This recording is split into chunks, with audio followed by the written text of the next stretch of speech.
Maurice.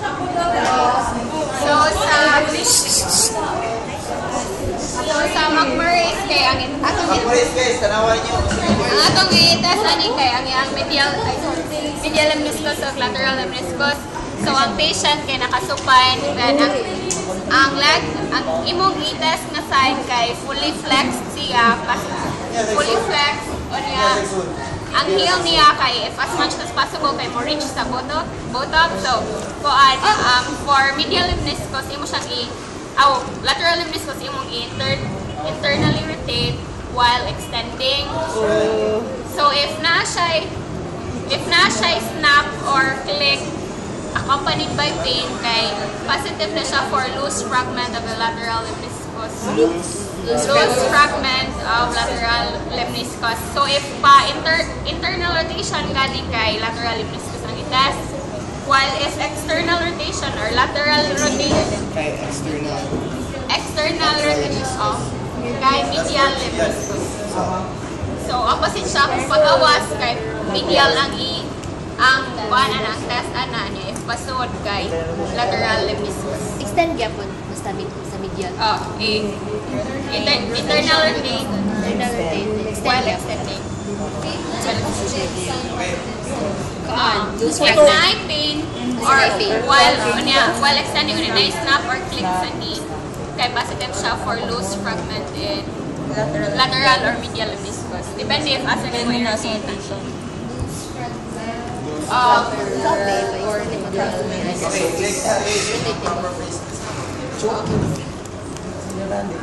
So, ang isa ni mo kakamot kay nani. Then, imong passive lang ang patient while i-extend mo yung First kay flex that. extend. The time music. Have you ever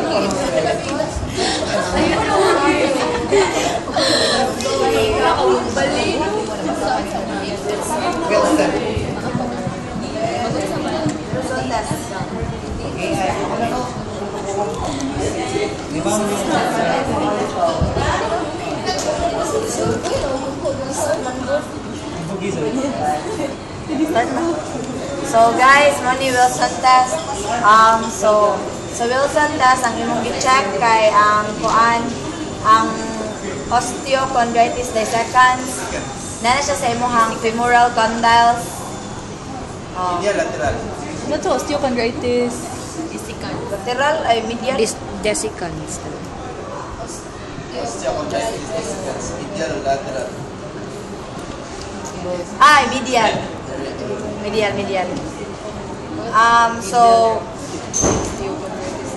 So ipa-flex ay ipa-sit down nimo imong patient kay ipa-flex man ang iyang knee sa examining table or chair. Okay, so the knee is then actively extended. So siya may mukha is active man. So ipa-extend nimo ang knee. Please extend your knee. Kung maabot ka ng 30 degrees, ikabot sa 30 degrees nga extension, kay ipa-stop nimo, kay kung may increase gani ang iyang pain, like diba, from here, from this one, i-extend niya, may increase ang like sakit, ang pain, kay ipaasa nimo ang patient to medially rotate the tibia. Active tanin. So, inig-flex niya, inig 30 degrees pa siya mo medially rotate. Inig 30 degrees pa siya mo medially rotate or inig while nag-flex. Gibutang man ni baby. At approximate 30 degrees of flexion, the pain in the knee increases and the patient. So, inig 30 degrees, ipa medially rotate na yan ang iyang knee. Okay. Muna siya. O niya, after ipaas na po nimo siya to laterally rotate. So, diba, inig 30 degrees, ipa-medially rotate, i-medially rotate. Niya, sunod, ipa-laterally rotate. If diri ganin niya ma-feel niya ang pain sa lateral rotation, kay positive siya for the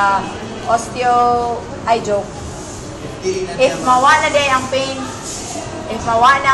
laterally rotate, kay positive siya for Naipin sa medial. Naipin sa medial. If mawa sa lateral, Kay positive siya for osteochondritis dissecans of the femoral condyle. Indicative of osteochondritis dissecans of the femoral condyle niya. O positive siya sa lesion, classic site of the osteochondritis dissecans. So sa medial condyle ang iyang positive na dissection.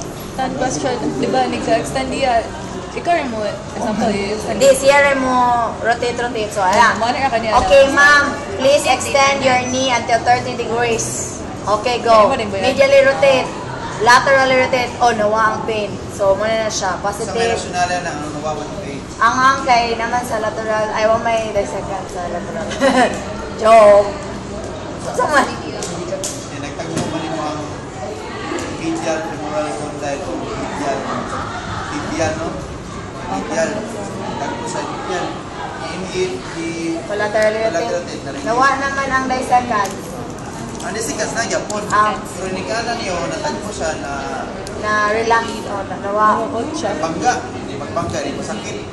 Pag lateral rotate mo, Gawa narinig ng siya, bangga. ang compression. Ano yung sakit?